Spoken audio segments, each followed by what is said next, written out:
Bien-aimés dans le Seigneur, bonjour et bon sabbat dans le Seigneur. C'est un plaisir d'être avec vous en ce matin pour méditer sur la parole de Dieu. Et je voudrais être porteur de bonnes nouvelles en ce matin. La bonne nouvelle, c'est que Jésus revient bientôt, frères et sœurs. Et c'est la plus belle nouvelle qu'on puisse entendre. Et surtout pour ceux qui écoutent les nouvelles dans les radios, dans la presse, etc., ce n'est pas toujours de bonnes nouvelles. Mais en ce matin, j'aimerais être un porteur de bonnes nouvelles pour vous dire que Jésus revient bientôt, bien-aimés frères et sœurs. Donc, comme de fait, vous l'avez chanté et nous voyons que nous allons parler du retour de Jésus en ce matin. Des événements avant le retour de Jésus. C'est ce que nous allons voir, tandis que nous vivons dans ce monde que nous vivons, il y a des choses qui se passent, on entend des gens qui disent plein de choses. Il y a tant d'événements, c'est comme quoi, ils se demandent, mais où est Dieu, où est Jésus dans tout ça? Hier soir, mon fils était en train de regarder une vidéo où on parlait le retour de la foi parmi les jeunes à Québec. Et puis, il était en train de regarder ça. Et puis, l'une des questions que l'une des personnes de l'Assemblée a posées, mais lui, il n'arrive pas à croire en Dieu parce que pourquoi toutes ces choses se passent dans le monde, mais où est Dieu dans tout ça? Parce que pour lui, Dieu n'existe pas si toutes ces choses se passent dans le monde. Ce matin, on va voir que la Bible, qu'est-ce que la Bible nous dit? Et ce que nous allons faire en ce matin va se situer dans le chapitre 24 où Jésus lui-même a relaté des événements qui vont précéder son retour. Matthieu chapitre 24. Et en lisant Matthieu chapitre 24, je ne sais pas si vous avez pris le temps de suivre cette série qu'on appelle 24 chronos avec Jack Bauer. Pour ceux qui ont regardé cette série avec Jack Bauer, 24 chronos. Quand on va commencer les séries, on dit que ces événements sont des événements qui sont passés en temps réel. Eh bien, ce matin, nous allons voir Matthieu 24. D'accord? Ce n'est pas 24 chronos, mais Matthieu 24. Mais ce sont des événements qui sont passés en temps réel. Et nous allons vivre tous ces événements que la Bible nous relate dans Matthieu chapitre 24. Mais juste avant, tandis que nous sommes dans un contexte de retour de Jésus, mais vous savez tous ici que Jésus est déjà venu. Ça ne va pas vous étonner. Jésus est déjà venu.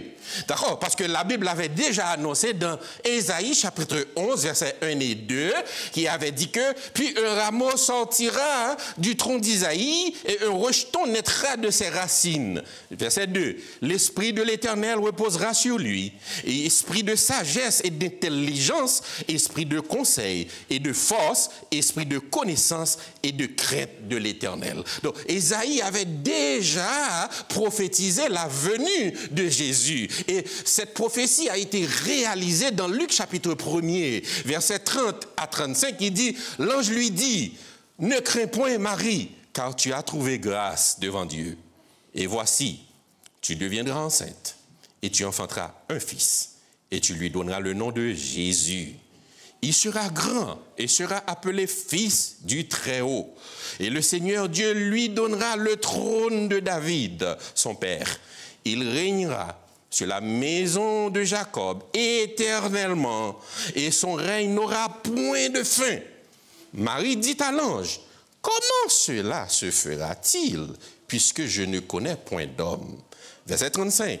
L'ange lui répondit, le Saint-Esprit viendra sur toi, et la puissance du Très-Haut te couvrira de son ombre. C'est pourquoi le Saint-Enfant qui naîtra de toi sera appelé Fils de Dieu.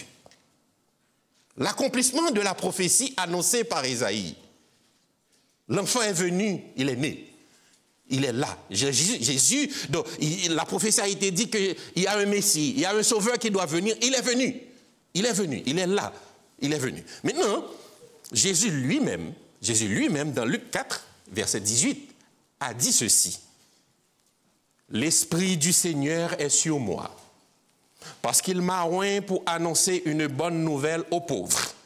Il m'a envoyé pour guérir ceux qui ont le cœur brisé. L'Esprit du Seigneur est sur moi. Donc, n'oubliez pas, Ésaïe avait prophétisé que cet enfant sera couvert du Saint-Esprit. Donc, son professeur, c'est le Saint-Esprit qui l'a appris toutes choses, un esprit de sagesse, d'obéissance à Dieu, d'amour, de puissance et de guérison. Donc, la prophétie est accomplie. Jésus est déjà venu sur la terre. Mais il nous a fait cette promesse. Il nous a promis dans Jean 14, verset 3, « Lorsque je m'en serai allé et que je vous aurai préparé une place, je reviendrai et je vous prendrai avec moi afin que là où je suis, vous y soyez aussi. » C'est ça qui n'est pas encore accompli, le retour de Jésus. Jésus n'est pas encore de retour. Il nous a promis qu'il va revenir, mais ce n'est pas encore réalisé cette promesse, bien que plusieurs dates. On a donné plusieurs dates pour le retour de Jésus. Plusieurs dates. On avait parlé de Y2K, Boc de l'an 2000, que Jésus va revenir en l'an 2000. Parce qu'on avait pensé que tous les calendriers allaient s'arrêter en l'an 2000, donc Jésus va revenir. Donc, et puis, il y a des gens qui ne croyaient pas en l'an 2000. Moi, j'ai vu des gens là, en une seconde, qui étaient convertis. Parce que quand on attendait minuit, tout le monde avait peur. Jésus va revenir. Ils avaient peur. Et puis après minuit, 1h, 2h du matin, ils disent « Ah bon, c'est pas vrai. » Et puis ils recommencent à leur faire les mêmes choses avant. Mais Jésus nous a promis qu'il va revenir. Mais pourquoi des gens se mettent à donner des dates pour le retour de Jésus? Parce qu'il y a une chose que j'ai compris dans cela. Quand on annonce des dates pour le retour de Jésus, il y a une chose. Ça peut faiblir la foi de ceux qui croyaient au retour de Jésus. C'est un objectif satanique, diabolique, parce que on donne des dates et puis à chaque fois qu'on donne une date, c'est pas réalisé. Une autre date, c'est pas réalisé. Une autre, finalement, même certains qui croyaient au retour de Jésus vont dire, bon, finalement, ce Jésus-là, il va pas revenir. Finalement. Donc, il faut faire attention à donner des dates, à dire que Jésus va revenir en 2025, en 2026, en 2030. Il faut faire attention. Pourquoi? Pourquoi? Parce que Jésus lui-même a dit, dans Matthieu 24, verset 36, « Pour ce qui est du jour et de l'heure, personne ne le sait, ni les anges des cieux, ni le Fils, mais le Père seul. » Dieu seul sait quel est le jour, quelle est la date, à quelle heure que Jésus va revenir. Mais nous, notre travail en tant que chrétiens, c'est d'annoncer que bientôt, Jésus va revenir. Bientôt peut être demain. Bientôt peut être dans 1 an. On ne sait pas. Et c'est pourquoi il dit, je viendrai comme un voleur. C'est-à-dire, il faut nous préparer à tout moment, en sorte que s'il revient demain, je suis prêt. S'il revient aujourd'hui, je suis prêt. S'il revient dans 10 ans, si je suis encore en vie, je suis prêt. Mais l'important, c'est d'être prêt pour le jour où Jésus va revenir. Donc, dans notre texte de base que nous avons lu, que nous venons de lire, qui se trouve dans Matthieu, chapitre 24, versets 32 et 33, Jésus nous invite à nous instruire par une comparaison tirée du figuier. Dès que ces branches deviennent tendres et que les feuilles poussent, vous connaissez que l'été est proche.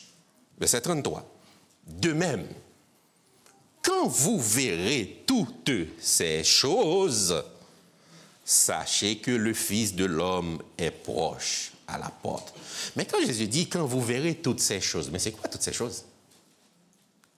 Parce que si Jésus dit quand vous verrez toutes ces choses, sachez que le Fils de l'homme est proche à la porte. Mais c'est quoi toutes ces choses? Et Jésus lui-même, dans Matthieu 24, nous explique c'est quoi ces choses.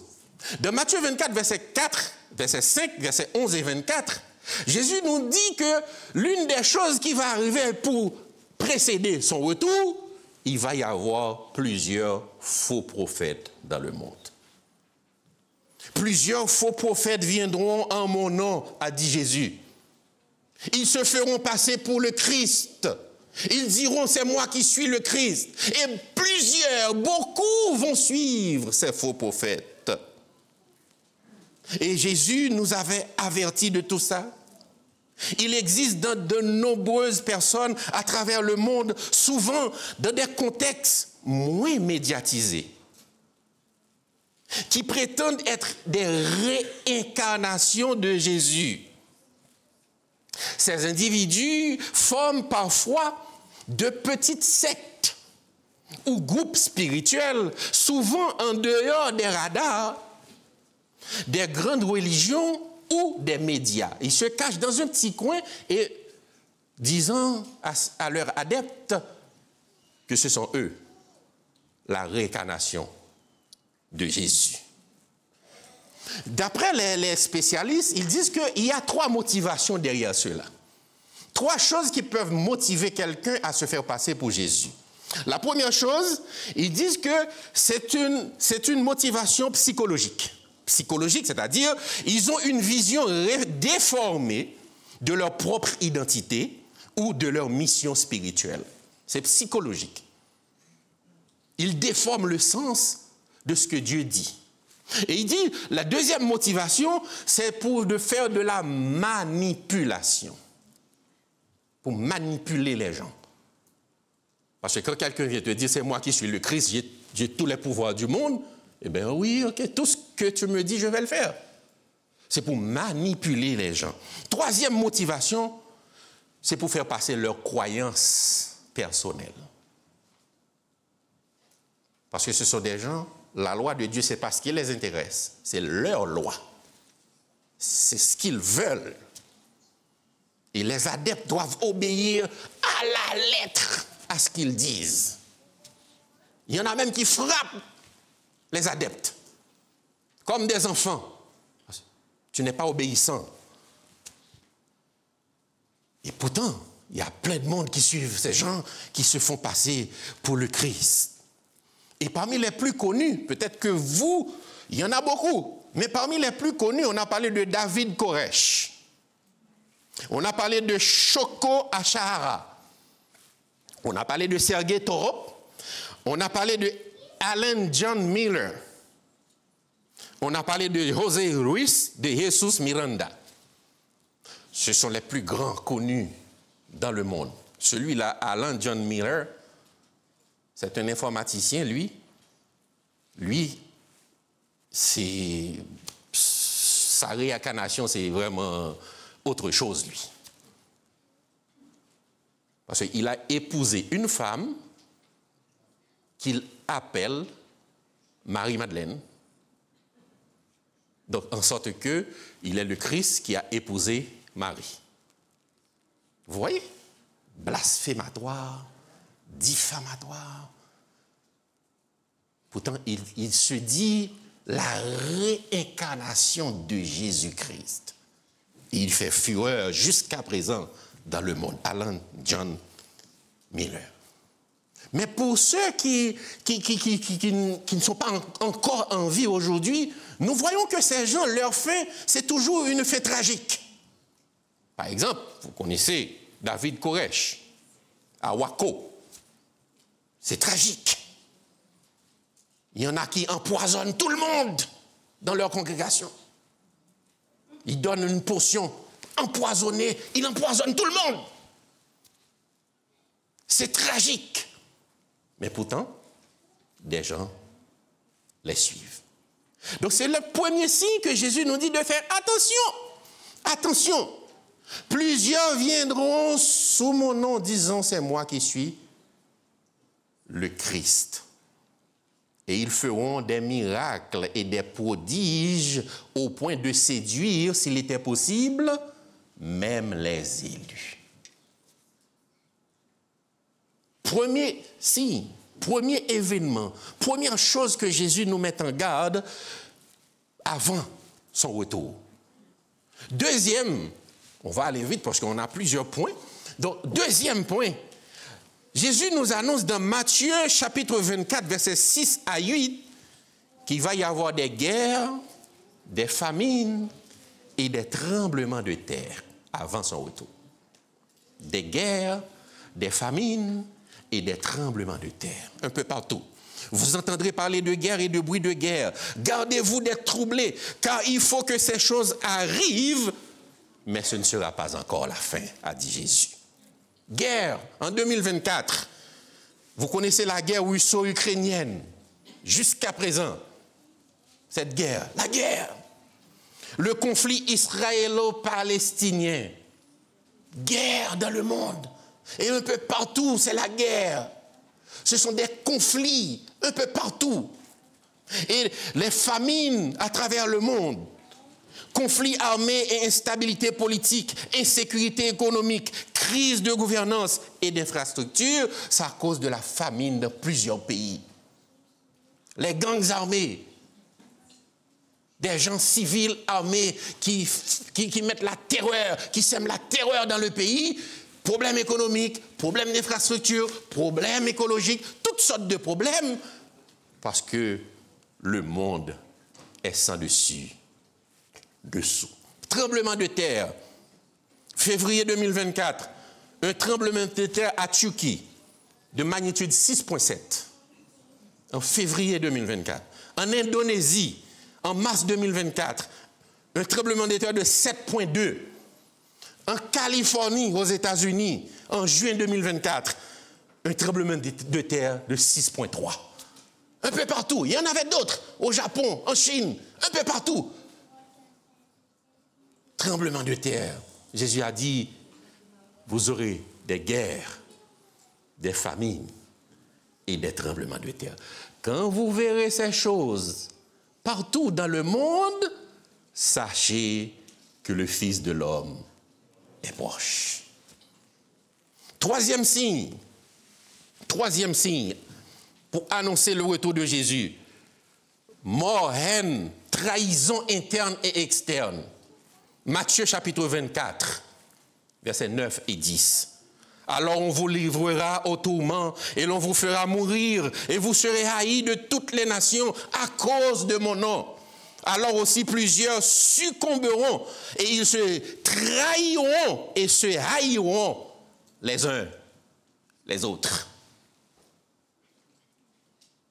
La trahison, la haine à l'interne et à l'externe. Entre frères, on se trahit, on se déteste à l'interne et à l'externe. C'est un signe du retour de Jésus.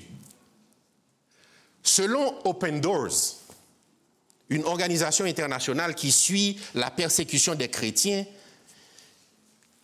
ils disent qu'environ 360 millions de chrétiens vivent dans des pays où ils font face à une persécution élevée ou extrême en 2024. Il dit, ce chiffre représente environ un chrétien sur 7 à l'échelle mondiale. Donc, nous sommes heureux à Québec.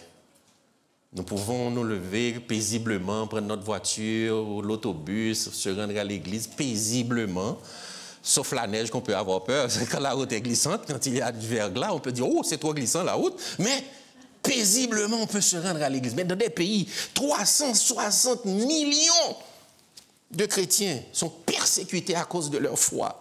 Environ 200 millions de chrétiens sont confrontés à une persécution de niveau extrême. Extrême. Ce qui inclut les violences physiques, les discriminations sociales et légales, les arrestations arbitraires et les violences sexuelles.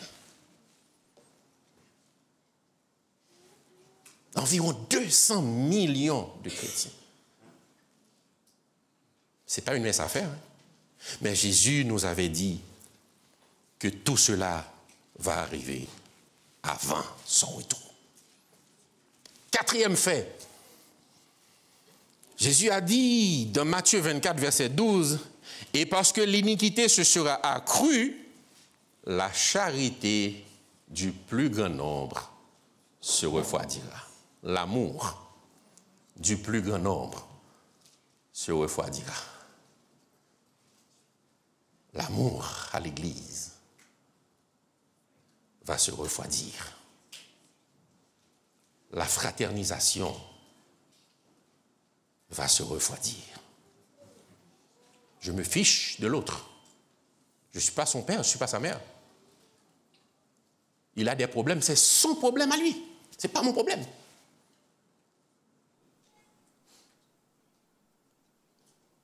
Et encore, l'orgueil spirituel. Je suis trop bon chrétien pour être en contact avec quelqu'un comme ça. Je suis trop puissant. Je suis trop proche du salut pour être en contact avec des gens comme ça, qui ont des difficultés. L'orgueil spirituel. Et ça refroidit notre amour fraternel, notre amour envers le prochain. L'orgueil spirituel. Nous trouvons que les autres sont pires que nous. Ils méritent la mort, mais nous la vie éternelle.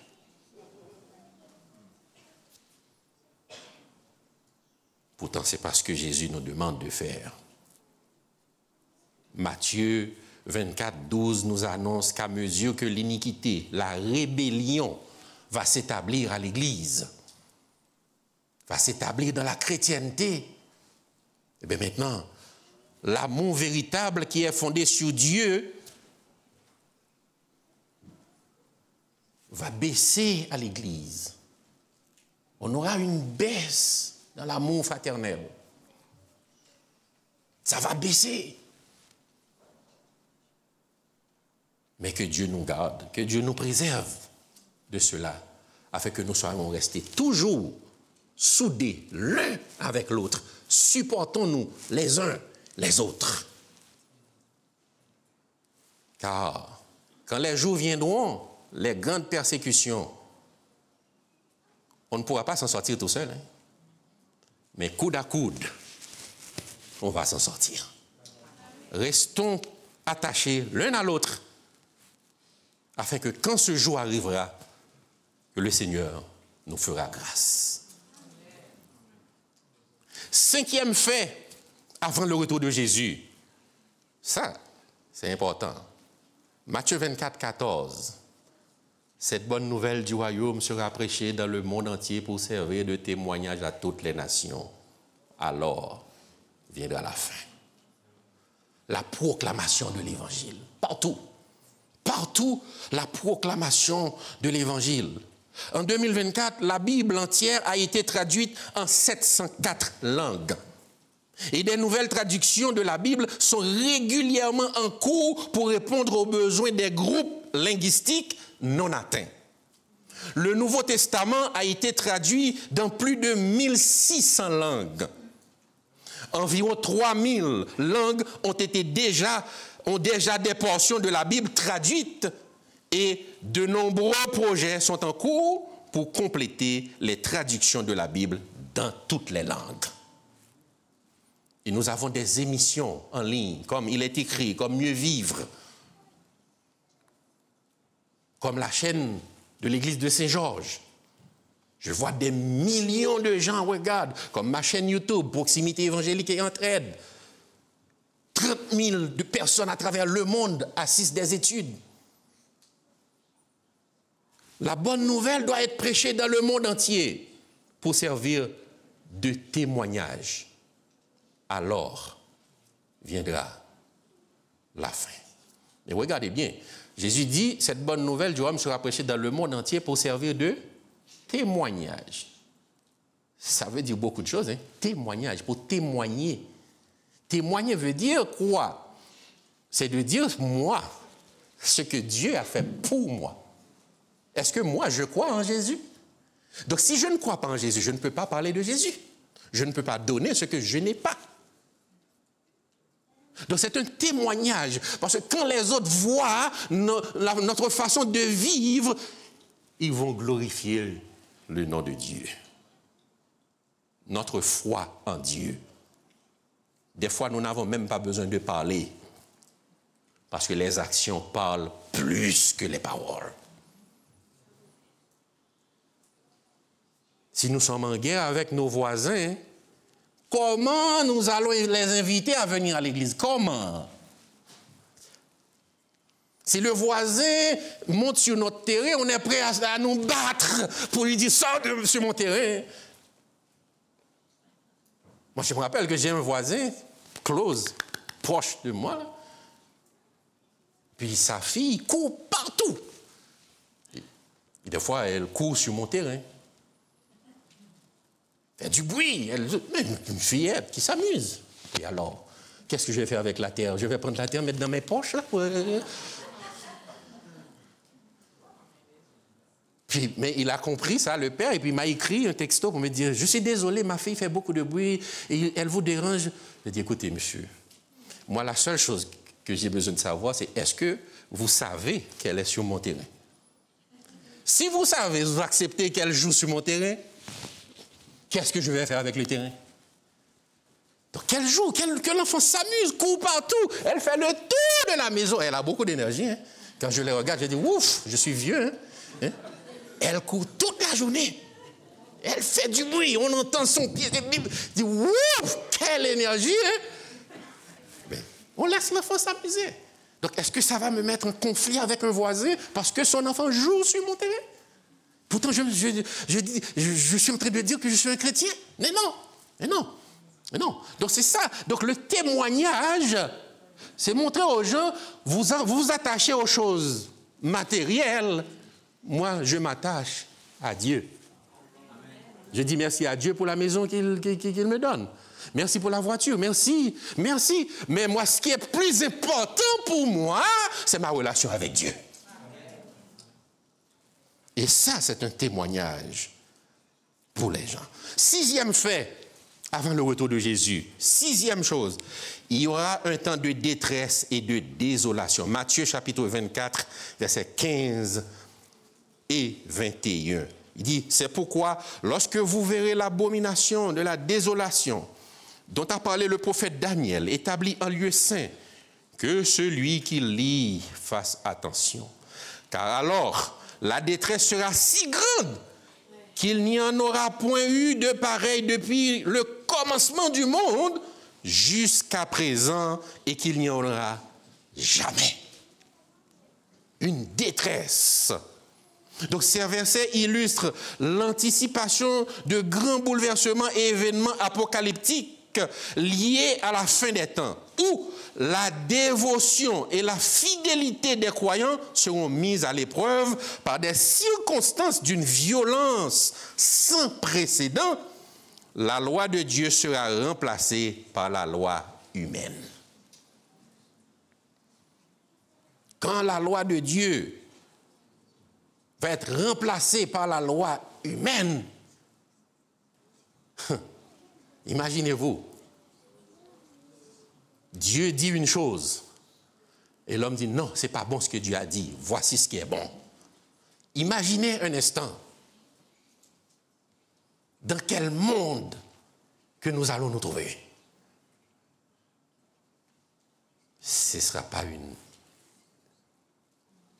une belle affaire pour nous. Dans The Signs of the Times, le 9 octobre 1901, page 37, regardez ce qu'il est dit. Je vais lire pour vous. Les nations sont dans le trouble. Des temps de perplexité sont sur nous. Le cœur des hommes défaille de terreur devant les événements qui surviennent en ce monde terrestre. Mais ceux qui ont la foi en Dieu entendront sa voix dans la tempête. C'est moi. N'ayez pas peur. Waouh! Moi, quand j'ai lu ça, je dis, ouf! Ça nous donne de l'espoir. Tandis que tous les autres sont désespérés. Madame White nous dit que nous allons entendre la voix du Seigneur dans la tempête qui va nous dire, c'est moi. N'ayez pas peur. C'est comme les disciples. Jésus marchait vers les disciples dans la barque. Qu'est-ce qu'ils faisaient? Ils criaient, c'est un fantôme! Ils avaient peur. Mais Jésus a dit, c'est moi. n'ayez pas peur. Et c'est la même chose. Quand ces jours vont arriver, le monde va être ébranlé. Les chrétiens vont être ébranlés. Mais nous allons entendre la voix du Seigneur nous disant, c'est moi. N'ayez pas peur. N'ayez pas peur. Car j'ai vaincu le monde. Vous aurez certes des tribulations dans le monde, mais prenez courage. J'ai vaincu le monde. Septième fait, septième événement que Jésus a annoncé dans Matthieu 24, verset 29. Le soleil, la lune et les étoiles ne vont plus donner de la clarté. Aussitôt, après ces jours de détresse, le soleil s'obscurcira, la lune ne donnera plus sa lumière, les étoiles tomberont du ciel et les puissances des cieux seront ébranlées. Le Christ a déclaré, a dit Madame White, dans Événements des derniers jours, page 21, le Christ a déclaré qu'à la fin de la période de la grande persécution papale, le soleil serait obscurci et que la lune ne donnerait plus sa lumière. Puis les étoiles tomberaient des cieux. Puis il dit, instruisez-vous par une comparaison tirée du figuier. Dès que ses feuilles, ses branches deviennent tendres et que les feuilles poussent, vous connaissez que l'été est proche. De même, quand vous verrez toutes ces choses, sachez que le Fils de l'homme est proche à la porte.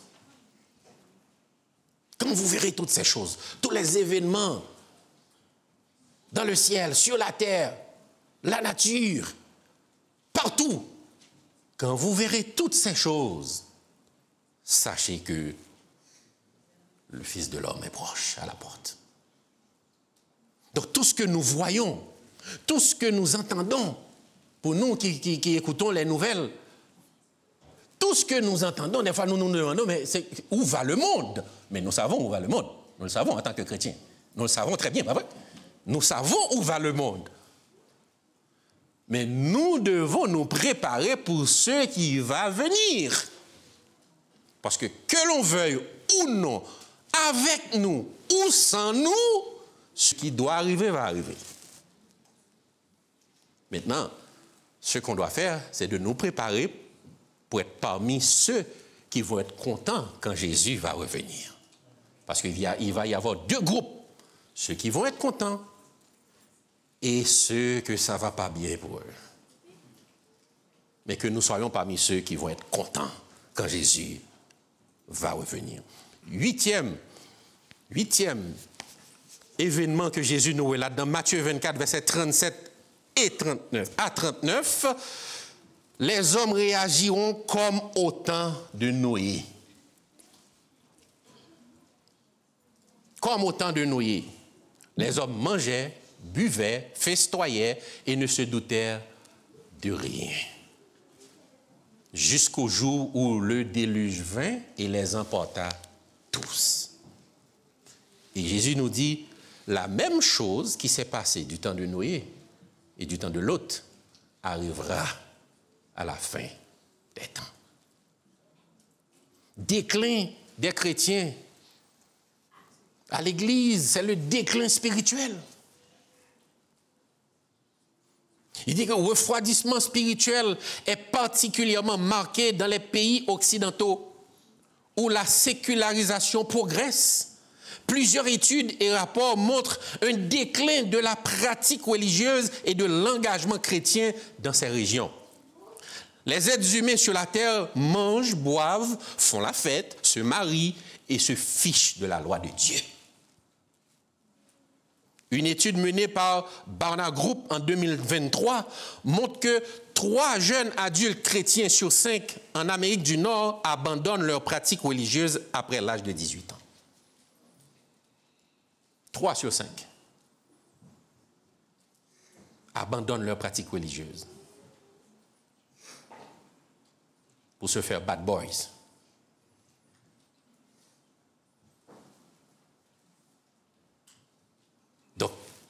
Imaginez-vous que c'est un grand défi pour nous autres en tant que parents.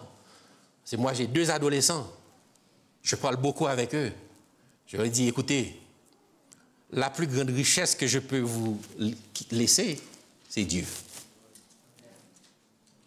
Même quand vous aurez la moitié du pays, toutes les maisons dans le pays sont à vous, toutes les voitures sont à vous, toutes les richesses sont à vous, mais si vous n'avez pas Jésus, vous n'avez rien. Toutes les belles connaissances du monde, vous pouvez en avoir. Mais si vous n'avez pas Jésus, vous n'avez rien. Il ne faut pas vous comporter en bad boys. Aujourd'hui, on ne peut pas parler aux enfants. Qui es-tu, toi, pour me parler? Tu n'es pas mon père, tu n'es pas ma mère. Moi, j'ai rencontré 2 enfants qui jouaient, ils se lançaient des branches de bois, l'un sur l'autre. C'était dangereux. Moi, j'ai vu la chose, j'étais effrayant parce que si ce bout de bois frappe un enfant dans l'œil, là, c'est fini. Ils se lançaient avec violence les bouts de bois. Et puis j'ai été voir les 2 là qui jouaient. J'ai dit, écoutez les enfants, mais non, c'est un peu dangereux ce que vous êtes en train de faire. Il m'a regardé en plein dans les yeux. Vous n'avez rien à me dire, vous n'êtes pas mon père. J'ai dit, oui, je sais, je ne suis pas votre père, je sais. Mais c'est dangereux quand même ce que vous êtes en train de faire. Vous n'êtes pas mon père, vous n'avez rien à me dire. Mais l'autre était un peu timide et puis il s'est écarté un peu, faisant semblant qu'il a compris ce que je disais. Et puis bon, je vois que c'était calmé un peu. Je suis retourné dans ma voiture. La guerre était encore pire après. Ils ont recommencé la guerre. Donc je ne suis pas son père, je ne peux pas lui dire. Et le pire, est-ce que si son père lui avait dit de ne pas faire, il allait écouter son père? C'est la grande question. Le déclin, on ne respecte pas les aînés, on ne respecte pas les cheveux blancs, on ne respecte personne. Aucun respect. À l'église, personne ne respecte personne. Pas de respect. On se comporte en bad boys. Mais écoutez, Jésus nous appelle à rester ensemble, à vivre ensemble, l'un à l'autre, à nous aimer les uns les autres. Nous pouvons nous veiller l'un sur l'autre. Si je fais quelque chose qui n'est pas bien, un frère, une sœur peut s'approcher et dire, ah, Annecy, attention, il y a quelque chose là. Oui, il y a la manière, c'est vrai qu'on dit il y a la manière. Oui, mais l'important, c'est le message que la personne t'apporte. Oui, c'est vrai, il y a la manière. Mais l'important, si tu as fait quelque chose qui n'est pas correct, quelqu'un te dit. Parce que la personne qui te dit la vérité, la personne te déteste ou la personne t'aime? Parce que le plus souvent, l'être humain, on n'aime pas qu'on nous dise la vérité. Hein? On préfère les flatteurs. Les gens qui nous disent que nous sommes toujours beaux, nous sommes toujours merveilleux. Mais quand quelqu'un te dit, hey, voici ton vrai visage, oh non, on n'est pas d'accord, on n'accepte pas.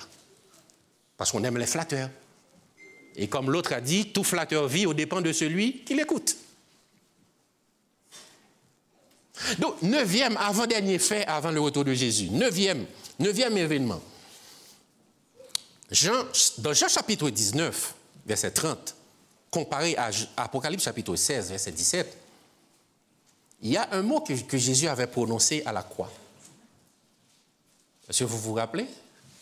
Tout est accompli. Le sang est fait.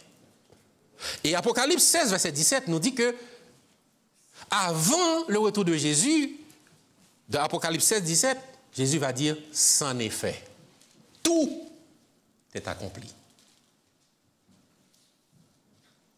Ce ne sera plus un avocat pour aller plaider auprès du Père pour dire « Papa, je te demande pardon pour Annecy parce que Annecy a fait ça ». C'est fini.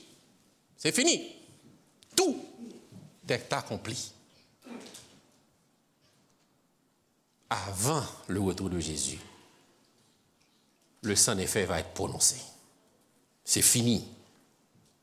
Et Apocalypse 22, 11 nous dit, après cela, Après le Saint-Néfer, que celui qui est injuste soit encore injuste. Que celui qui est souillé se souille encore. Et que le juste pratique encore la justice, et que celui qui est saint se sanctifie encore. La séparation des deux groupes. Ceux qui sont souillés, ceux qui se sanctifient. Séparation. C'en est fait, c'est fini. La porte de la grâce est fermée. C'est fini. Jésus ne va plus intercéder pour demander pardon pour nos péchés. Que celui qui se souille encore. Et que celui qui pratique la justice la pratique encore. Est-ce que moi et vous, est-ce que nous connaissons c'est quelle date? Non. On ne sait pas. C'est quand Jésus va prendre cette décision. C'est pourquoi nous devons être prêts à chaque jour, à chaque instant, à chaque seconde. Parce qu'on ne sait pas. Quand ce moment va arriver où Jésus va dire, c'est fait. J'ai donné ma vie. J'ai été maltraité, humilié. Je vous ai donné assez de temps pour vous repentir. Mais maintenant, le verre n'est pas à moitié rempli. Le verre se renverse. Parce que Dieu a usé beaucoup de patience envers nous. Beaucoup de patience. Et c'est fini. Il y a un moment qui va arriver. Ce sera fini. Fini. C'en est fait. C'est fini. Dernier point qu'on va voir ce matin. 1 Corinthiens 15, versets 51 et 52. Un événement qui va précéder le retour de Jésus. 1 Corinthiens chapitre 15, versets 51 et 52. Il dit, voici, je vous dis un mystère. Nous ne mourrons pas tous, mais tous nous serons changés. Verset 52. En un instant, en un clin d'œil, à la dernière trompette, la trompette sonnera et les morts ressusciteront incorruptibles et nous serons changés. Les trompettes retentiront pour annoncer le retour de Jésus. Jésus va revenir. Dans le contexte biblique, la trompette symbolise souvent un appel à l'action ou un signal de l'avènement divin. La dernière trompette désigne la trompette finale. Le signal divin annonçant la fin des temps et la résurrection des morts. Elle marque le début du règne éternel avec Jésus. C'est pourquoi ce sont des événements avant le retour, mais il y a des événements pendant le retour, il y a des événements après le retour de Jésus. Mais aujourd'hui, on a vu les événements avant, précédant le retour de Jésus. Dernière citation de Mme White.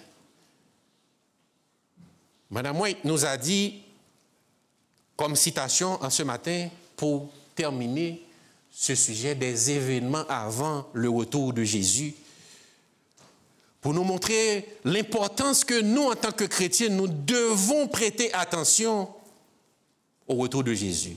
Il dit, la terre titube, les éclairs jaillissent, le tonnerre gronde, mais la voix du Fils de Dieu appelle les saints endormis.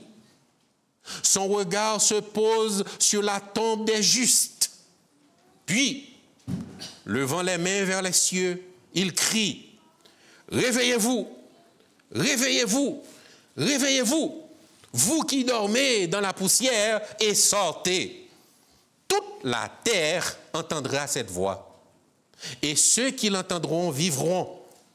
Et toute la terre retentira de la marche de la formidable armée composée de toute nation, toute race, toute langue et tout peuple.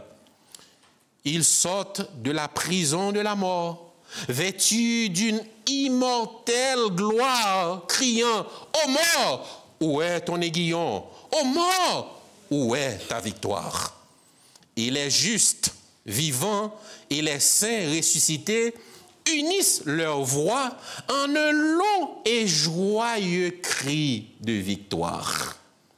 La tragédie des siècles, page 699. C'est pas merveilleux, frères et sœurs? Où nous allons dire, ô mort, où est ton aiguillon? Ô mort, où est ta victoire? Nous qui avons perdu des êtres chers. Un jour, quand Jésus va revenir, nous allons dire, où est ta victoire, ô mort? Où est ton aiguillon, ô mort? Toi qui as pris nos êtres chers, où est ta victoire? Parce que celui qui est la vie est là et il nous donnera la vie pour toute l'éternité, frères et sœurs. Que cette espérance nous habite. Que nous restions attachés à l'idée que Jésus va revenir bientôt, bien-aimés. Bientôt. S'il revient aujourd'hui, comme a dit le chant, oh, que ce soit aujourd'hui ou demain, mais restons attachés à cette espérance que bientôt, et soyons fiers d'être chrétiens, soyons fiers d'être chrétiennes. Soyons fiers, parce que nous ne servons pas n'importe qui, nous servons le roi de l'univers.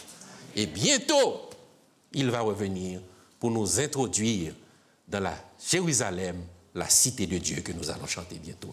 Que le Seigneur vous bénisse et qu'il nous garde, qu'il nous protège. Merci.